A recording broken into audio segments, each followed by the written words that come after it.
انتہا۔ قابل سادہ کرام جج صاحبان، میں آپ کی اجازت سے اس ایوان میں کشمیر جیسے انتہائی احساس موضوع پر گفتگو کرنے کی جسارت چاہتی ہوں۔ شکریہ جناب والا، میرا موضوع گفتگو دنیا کی منصفوں کشمیر کی آزادی تک۔ انتہائی عزت کے قابل آج کی مہمان خصوصی، مہمان گرامی اور ٹیچر سٹاف کی خصوصی توجہ کے بھی طالبات ہوں۔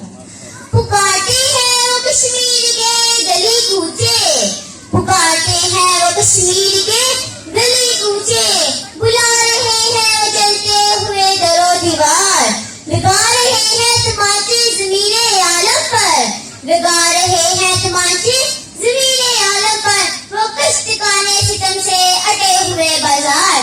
جناب صدر، موجود سامعین، کشمیر کے دوست بڑی کشمیر کی گلپوش وادیاں، روئی کے گانوں سے ڈکی چٹانیں، ہنستے مسکراتے لہراتے سبززار ساز بجاتی گین گناتی ندیاں، اور ان کو نور کے نظاروں میں نہائی سائے زمین، جہاں ٹرک آگے آگے، جہاں بارود کی بو پھیلی ہوئی ہے، جہاں سن کے بادل چھائے ہوئے ہیں، جہاں معصوم کلیوں، مسکراتی جوانیوں اور گمزدہ براپوں کو موت کے تاریکی میں دھکیلا جا رہا ہے۔ ایسا کیوں ہو رہا ہے؟